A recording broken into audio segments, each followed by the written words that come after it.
Hi friends, let's make some corn tortillas. Make sure you use masa Mexican corn flour. Not the same as cornstarch if you are wondering.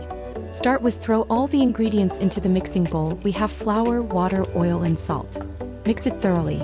Then let the dough rest for 5 minutes. Use a scale to weight each dough to 30 grams. Form them into a ball for the tortilla press.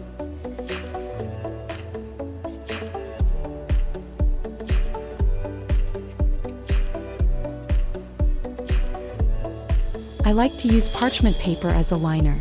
Place the dough ball in the center, then lift the handle, then press to form the skin. The more pressure you put, the thinner it gets.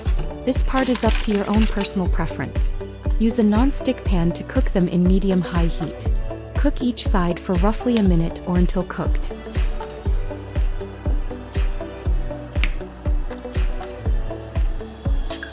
Keep them warm in clean cloth or freeze them. All you have to do is heat them up in the pan later. See ingredient lists in description. If you enjoy this, please don't forget to hit thumbs up and subscribe. Thank you.